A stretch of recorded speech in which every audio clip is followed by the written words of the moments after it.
Hello दोस्तों, आप लोग कैसे हैं। उम्मीद लगाते हैं कि आप लोग बहुत अच्छे होंगे। दोस्तों, आज की इस वीडियो में हम बात करने वाले हैं खिलजी वंश के बारे में। तो देखिए, खिलजी वंश से पहले हम गुलाम वंश को कवर कर चुके हैं। तो देखिए, दिल्ली सल्तनत के अंतर्गत आप लोग जानते हैं कि 5 वंश के बारे में हमें पढ़ना है। पहला गुलाम वंश, खिलजी वंश, तुगलक वंश, सैयद वंश, उसके बाद में लोदी वंश। तो जिसमें हम गुलाम वंश को कवर कर चुके हैं। अगर गुलाम वंश वाली वीडियो को आप अगर नहीं देखे हैं तो आप प्लेलिस्ट में जाकर पहले गुलाम वंश वाली वीडियो को देखिए, फिर उसके बाद दिल्ली सल्तनत के अंतर्गत ये जो दूसरी वीडियो खिलजी वंश है तो इसको आप देखिए, जिससे आपको स्टेप बाय स्टेप समझ में आता रहेगा। तो चलिए, ज़्यादा देर न करते हुए अब बात करते हैं टॉपिक पे। तो देखिए, अब खिलजी वंश कब से कब तक चला? तो 1290 से 1320 के मध्य खिलजी वंश चला। तो देखिए, खिलजी वंश के बारे में अगर बात करें तो दिल्ली सल्तनत में खिलजियों का शासनकाल सबसे कम समय तक रहा। तो देखिए, बार बार क्वेश्चन पूछता है कि बताइए, निम्न में से सबसे कम दिल्ली सल्तनत के अंतर्गत निम्न में से सबसे कम किसका शासन रहा, किस वंश का शासन रहा? तो ऑप्शन देगा तुगलक वंश, गुलाम वंश, फिर उसके बाद में खिलजी वंश, सैयद वंश और लोदी वंश। तो देखिए, आप इसमें कौन सा ऑप्शन सही होगा? खिलजी वंश होगा, जो मात्र 30 वर्षों तक चला। उसके बाद में बात करते हैं, खिलजी तुर्कों की 64 नस्लों में से एक थे, लेकिन यह निम्न वर्ग के तुर्क थे।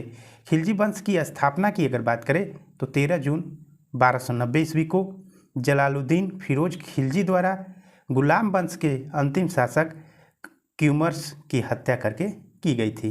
तो उसके बाद में बात कर लेते हैं कि खिलजी वंश में जो 30 वर्षों तक शासन चला उसमें किन किन शासकों का रोल रहा और उन शासकों में कौन शासक सबसे महत्वपूर्ण हैं, जो कि एग्जाम की दृष्टि से बार बार पूछे जाते हैं। देखिए, जलालुद्दीन खिलजी की अगर बात करें, जो कि 1290 से 1296 ईस्वी तक इनका शासन काल रहा, जो कि खिलजी वंश के संस्थापक भी थे। उसके बाद अलाउद्दीन खिलजी की अगर बात करें तो 1296 से 1316 के मध्य में अलाउद्दीन खिलजी का शासनकाल रहा, जो कि जलालुद्दीन फिरोज खिलजी का क्या था? गुलाम और दामाद दोनों था। उसके बाद में शिहाबुद्दीन खिलजी की अगर बात करें तो ये कुछ महीनों तक शासनकाल किया, जो कि 1316 ईस्वी में शासन किया गया। उसके बाद में कुतुबुद्दीन मुबारक खिलजी की अगर बात करें तो मुबारक खिलजी द्वारा 1316 से लेकर 1320 ईस्वी तक शासनकाल रहा। उसके बाद में नसरुद्दीन खुसराव शाह की अगर बात करें तो 15 अप्रैल से लेकर 27 अप्रैल 1320 ईस्वी तक शासन काल किया। अर्थात देखिए, बार बार क्वेश्चन पूछता है। पहला तो खिलजी वंश से जो मोस्ट इंपॉर्टेंट क्वेश्चन बनता है कि सल्तनत काल में, दिल्ली सल्तनत काल में सबसे कम किस वंश का शासन रहा? तो किस वंश का शासन रहा? खिलजी वंश का। उसके बाद में खिलजी वंश की स्थापना किसके द्वारा की गई? तो जलालुद्दीन खिलजी द्वारा की गई। उसके बाद में अंतिम शासक की अगर बात करें तो नासिरुद्दीन खुसरो शाह था। चलिए, बात करते हैं जलालुद्दीन खिलजी के बारे में। जलालुद्दीन खिलजी के बारे में अगर बात करें तो इनका शासनकाल 1290 से 1296 ईस्वी तक रहा। खिलजी वंश के संस्थापक कौन थे? जलालुद्दीन खिलजी। उसके बाद में राज्यारोहण की अगर बात करें तो जलालुद्दीन खिलजी ने तत्कालीन शासक अर्थात गुलाम वंश का जो अंतिम शासक था क्यूमर्स की हत्या कर 1290 ईस्वी में किलोखरी में स्वयं को सुल्तान घोषित किया और जलालुद्दीन फिरोज खिलजी ने 70 वर्ष की उम्र में 13 जून 1290 ईस्वी को दिल्ली की राजगद्दी पर बैठा। उसके बाद में राजधानी की अगर बात करें तो पहली बार देखिए दिल्ली की राजधानी पर बैठता है। तो उसके बाद में राजधानी की अगर बात करें तो जलालुद्दीन खिलजी का राज्याभिषेक कैकुबार द्वारा बनवाए गए किलोखरी के महल में हुआ। इसने अपनी राजधानी को क्या कर दिया? किलोखरी कर दिया। पहले गुलाम वंश में राजधानी कहाँ थी? दिल्ली थी, लेकिन दिल्ली से ये क्या कर दिया? किलोखरी कर दिया। उसके बाद में आगे बात करते हैं कि जलालुद्दीन खिलजी के समय की जो प्रमुख घटनाएं हैं उसको भी देख लेते हैं, जो बार बार एग्जामों में पूछे जाते हैं। देखिए, मलिक छज्जू का विद्रोह की अगर बात करें तो कब हुआ था? 1290 ईस्वी में कड़ा का सूबेदार मलिक छज्जू ने विद्रोह कर दिया। सुल्तान ने इसके विद्रोह का दमन कर दिया। उसके बाद में रणथंभौर अभियान 1291 में सुल्तान रणथंभौर अभियान किया, लेकिन किले की सुदृढ़ता को देखकर अपना अभियान वापस ले लिया। यहाँ का शासक कौन था? हमीर देव था। उसके बाद मंगोलों के आक्रमण की अगर बात करें तो मंगोलों का आक्रमण 1292 ईस्वी में अब्दुल्ला खां के नेतृत्व में मंगोलों का आक्रमण हुआ, जिसमें मंगोल पराजित हुए। उसके बाद में आगे बात करते हैं सिद्दी मौला को मृत्युदंड। तो देखिए सिद्दी मौला एक सूफी संत थे। सुल्तान की हत्या के षड्यंत्र रचने की संभावना के कारण मृत्युदंड दे दिया गया था। अर्थात जो जलालुद्दीन फिरोज खिलजी थे, इनके विरुद्ध में षड्यंत्र रचने के कारण इनको मृत्युदंड दे दिया गया। उसके बाद में बात करते हैं देवगिरी अभियान 1296 ईस्वी में अलाउद्दीन खिलजी के नेतृत्व में देवगिरी अभियान हुआ।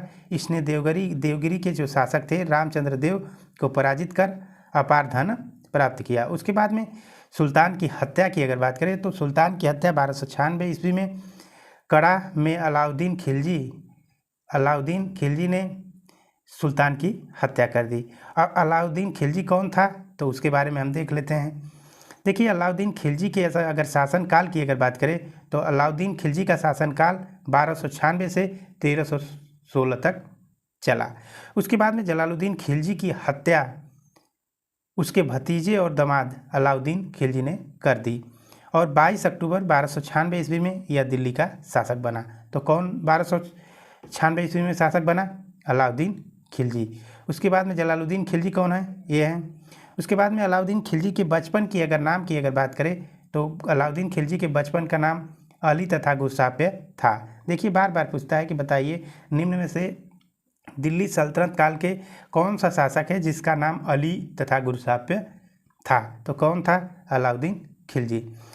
इसने अपने सिक्कों में सिकंदर ए सानी अर्थात द्वितीय सिकंदर की उपाधि धारण की। यह एक नया धर्म चलाना चाहता था, किंतु उलेमा मुस्लिम विद्वान के कहने पर इसने अपना निर्णय बदल लिया। अलाउद्दीन खिलजी ने सेना को नगद वेतन देने और अस्थायी सेना की नींव रखी। घोड़ा दागने तथा सैनिकों के हुलिया लिखने की प्रथा किसके द्वारा शुरू की गई थी? तो अलाउद्दीन खिलजी द्वारा शुरू की गई थी।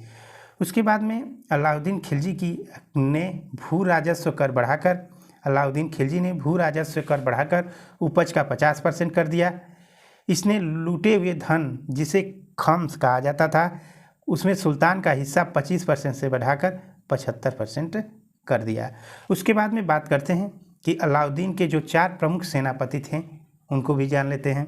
बार बार एग्जाम में पूछता है कि बताइए नुसरत या उलुग खां या मालिक कफूर या जफर खां किसके सेनापति थे? तो किसके? अलाउद्दीन खिलजी के। देखिए 4 प्रमुख सेनापति हैं। पहला जफर खां और दूसरा नूरसतन खां, उलुग खां, मलिक काफूर। ये किसके सेनापति थे? तो अलाउद्दीन खिलजी के 4 प्रमुख सेनापति थे। अलाउद्दीन खिलजी ने मलिक काफूर को गुजरात में 1000 दिनार में खरीदा था, इसलिए मलिक काफूर को 1000 दिनारी के नाम से भी जाना जाता है। मलिक काफूर को 1000 दिनारी के नाम से जाना जाता है। अर्थात एग्जामों में बार बार पूछता है कि बताइए 1000 दिनारी के नाम से किसे जाना जाता है? तो मलिक काफूर को 1000 दिनारी के नाम से जाना जाता है। चलिए आगे बात करते हैं अलाउद्दीन खिलजी के काल में मंगोल आक्रमण के बारे में बात कर लेते हैं। तो देखिए पहला मंगोल आक्रमण जब किया गया था तो 1297 ईस्वी में। तो मंगोल नेता कौन था? कादर खां था। उलुग खां के नेतृत्व में सेना ने पराजित किया। उलुग खां कौन था? अलाउद्दीन खिलजी का सेनापति था। उसके बाद में दूसरी बार मंगोलों ने 1299 ईस्वी में, और उस समय मंगोलों का नेता कौन था? तो सल्दी था। और उस सल्तनत सेना का नेतृत्व किसने किया? जफर खां ने के नेतृत्व में सेना ने पराजित किया। उसके बाद में 1299 ईस्वी में कुतलुग ख्वाजा जो कि जफर खां ने उसे भी पराजित कर दिया। उसके बाद में बात करते हैं चौथा बार जब मंगोलों द्वारा आक्रमण किया गया तो 1303 ईस्वी में। उस समय मंगोल नेता कौन था? तरगी बेग था, जिसने सल्तनत सेना ने पराजित किया। अर्थात सल्तनत काल अर्थात खिलजी वंश के जो अलाउद्दीन खिलजी के जो प्रमुख सेनापति थे उनके द्वारा तरगी बेग को क्या कर दिया गया? पराजित कर दिया गया। उसके बाद में 1305 ईस्वी में बात करें तो उस समय मंगोलों का जो नेता थे तो अली बेग, तरकत एवं तरगी बेग, ये तीनों द्वारा हमला किया गया था। उस समय दिल्ली सल्तनत में मलिक नायक के नेतृत्व में सेना ने पराजित किया, अर्थात इस बार 3 लोगों द्वारा मिलकर अभियान चलाया गया, जिसमें मलिक नायक जो कि दिल्ली सल्तनत काल में अर्थात अलाउद्दीन खिलजी का जो सेनापति था, उसने फिर से मंगोलों को परास्त किया। उसके बाद में छठी बार जब मंगोलों ने आक्रमण किया, जब उस समय 1306 ईस्वी में कुबक खां जो कि मंगोलों का नेता था, उसे मलिक काफूर ने पराजित कर दिया। उसके बाद में अब बात करते हैं अलाउद्दीन खिलजी के विद्रोह की। तो देखिए, अलाउद्दीन खिलजी द्वारा 1301 ईस्वी में उनके 3 विद्रोह हुए। पहला अखत खां का विद्रोह, उमर खां एवं मंगू का विद्रोह और तीसरा हाजी मौला का विद्रोह।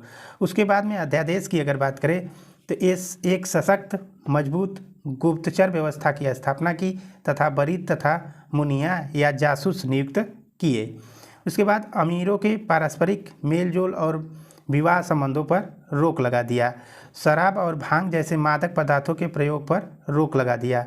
अनुदान में दी गई भूमि इसने वापस ले ली और राजस्व अधिकारियों को निर्देश दिया कि जिसके पास अत्यधिक संपत्ति है उनसे कर के रूप में ली जाए। तो उसके बाद में आगे बात करते हैं कि अलाउद्दीन खिलजी ने अपने अभियान को 2 भागों में बांट दिया। पहला उत्तर भारत के अभियान और उसके बाद में दूसरा दक्षिण भारत के अभियान। उत्तर भारत के अभियान में अलाउद्दीन ने उत्तरी भारत के कई राज्यों को जीत लिया था तथा जीते हुए राज्यों को अपने साम्राज्य में मिला लिया था, जबकि दक्षिण भारत के राज्यों को जीतकर भी अपने साम्राज्य में मिलाने की बजाय अपनी अधीनता स्वीकार करवाकर अपने अधीन शासन करने का अधिकार दे दिया। उसके बाद में अब बात करते हैं गुजरात विजय की। तो देखिए, गुजरात विजय कब हुई थी तो 1299 में। इस समय गुजरात का शासक कर्ण बघेला था। 1299 ईस्वी में गुजरात अभियान हुआ और कर्ण बघेला बिना युद्ध किए ही भाग गया और देवगिरी में रामचंद्र देव के यहाँ शरण ली। इस तरह गुजरात को दिल्ली सल्तनत में मिला लिया गया। उसके बाद में रणथंभौर विजय की बात करें तो 1300 से लेकर 1301 ईस्वी के मध्य हुआ। इस समय यहाँ का शासक की अगर बात करें तो रणथंभौर का शासक हमीर देव था। 1300 ईस्वी में रणथंभौर अभियान हुआ और हमीर देव के मंत्री रणमल के विश्वासघात के कारण 1301 ईस्वी में अलाउद्दीन खिलजी ने किले को जीत लिया। उसके बाद में आगे बात करते हैं चित्तौड़ विजय। तो चित्तौड़ विजय की अगर बात करें तो 1303 ईस्वी में हुआ। 1303 ईस्वी में चित्तौड़ अभियान अलाउद्दीन ने रानी पद्मावती के लिए किया और यहाँ के राजा रतन सिंह को पराजित कर दिया, किंतु रानी पद्मावती ने चित्तौड़ की महिलाओं के साथ जौहर कर लिया। उसके बाद में बात करते हैं, देखिए ये क्या है, रानी पद्मावती जो कि अलाउद्दीन खिलजी की पत्नी है और जो कि जलालुद्दीन फिरोज तुगलक की क्या है, लड़की है। उसके बाद में मालदा विजय की अगर बात करें तो मालदा विजय की बात करें तो 1305 ईस्वी में मालदा विजय हुआ, जिस समय वहाँ का शासक कौन था, महलक देव था। 1305 ईस्वी में मालवा अभियान हुआ जिसमें महलक देव पराजित हुआ और मालवा को सल्तनत में मिला लिया गया। उसके बाद में आगे बात करते हैं दक्षिण भारत के जो कुछ अभियान हैं उसको देख लेते हैं। तो देखिए, दक्षिण भारत के अभियान में पहला देवगिरी अभियान जो कि 1307 ईस्वी में हुआ। इस समय देवगिरी का शासक कौन था, रामचंद्र देव था। 1307 में मलिक काफूर ने देवगिरी पर आक्रमण किया। रामचंद्र देव को परिवार सहित दिल्ली भेज दिया गया। रामचंद्र देव यहाँ पर 6 महीने तक रहा और अपनी एक पुत्री का विवाह सुल्तान के साथ कर दिया और सुल्तान ने इसे 1 लाख स्वर्ण मुद्रा एवं राय राजा की उपाधि प्रदान की। उसके बाद में बात करते हैं दक्षिण भारत के अंतर्गत तेलंगाना अभियान की। तो देखिए, तेलंगाना अभियान 1309 से 1310 के मध्य हुआ। इस समय तेलंगाना का शासक प्रताप रुद्रदेव द्वितीय था। इसकी राजधानी वारंगल थी। युद्ध में पराजित होने के बाद प्रताप रुद्रदेव द्वितीय बहुत से उपहार के साथ सुल्तान की अधीनता को स्वीकार कर ली। उसके बाद में होयसल राज्य का आक्रमण की अगर बात करें तो ये 1311 ईस्वी में हुआ। इस समय यहाँ का शासक वीर बल्लाल देव तृतीय था। इसकी राजधानी की अगर बात करें तो द्वार समुद्र थी। इसने भी सुल्तान की अधीनता को स्वीकार कर ली। उसके बाद में आगे बात करते हैं दक्षिण भारत के अभियान के अंतर्गत पांडव राज्य का आक्रमण, जो कि 1311 ईस्वी में हुआ। इस समय यहाँ का शासक वीर पांडव था। इसकी राजधानी मदुरा थी। 1311 में मलिक काफूर ने मदुस पर आक्रमण किया, लेकिन वीर पांडा इसके हाथ नहीं लगा। यहाँ पर इसने भीषण लूटपाट की। दक्षिण भारत का यही एक राजा था जिसने अलाउद्दीन खिलजी की अधीनता स्वीकार नहीं की थी। तो देखिए बार बार क्वेश्चन पूछता है कि बताइए दक्षिण भारत का कौन सा ऐसा शासक था जिसने अलाउद्दीन खिलजी की अधीनता स्वीकार नहीं की। तो कौन सा शासक था? वीर पांडा। उसके बाद में आगे बात करते हैं खिलजी का बाजार नियंत्रण नीति। देखिए अलाउद्दीन खिलजी की अगर बाजार नियंत्रण नीति की बात करें तो इस संदर्भ में बनी उल्लेख की बाजार नियंत्रण नीति सेना की सुविधा के लिए लागू की गई थी। देखिए जो खिलजी के जो बाजार नियंत्रण नीति थी उसकी आधिकारिक रूप से अगर बात करें तो सेना के नियंत्रण संबंधी और उचित मूल्य पर सामानों के लेन देन से संबंधित थी। तो देखिए बाजार नियंत्रण नीति 2 सिद्धांत पर आधारित थी। पहला, उत्पाद लागत के आधार पर वस्तुओं का मूल्य निर्धारण करना, और दूसरा, बाजार में आम जरूरत की वस्तुओं की कमी न हो जाए। उसके बाद सुल्तान ने 4 प्रकार के बाजार गठित किए। पहला मंडी, ये अनाज का बाजार था। इससे संबंधित 8 जाब्ता अर्थात अधिनियम थे। पहला अधिनियम सर्वाधिक महत्वपूर्ण था जिसके अंतर्गत सभी प्रकार के अनाजों का मूल्य निर्धारित था। अनाज बाजार के नियंत्रण करने के लिए सुल्तान ने सायना मंडी की नियुक्ति की और जमाखोरों को कठोर दंड की व्यवस्था की। उसके बाद में बात करते हैं समय अदल, ये अर्थात न्याय का स्थान। इससे संबंधित 5 अधिनियम थे। यह एक तरह से सरकारी सहायता प्राप्त बाजार था। इसमें विभिन्न प्रकार के कपड़े, मेवे, जड़ी बूटियाँ, घी, पानी, चीनी आदि बिकता था। उसके बाद में घोड़ों, दासों एवं मवेशियों का बाजार।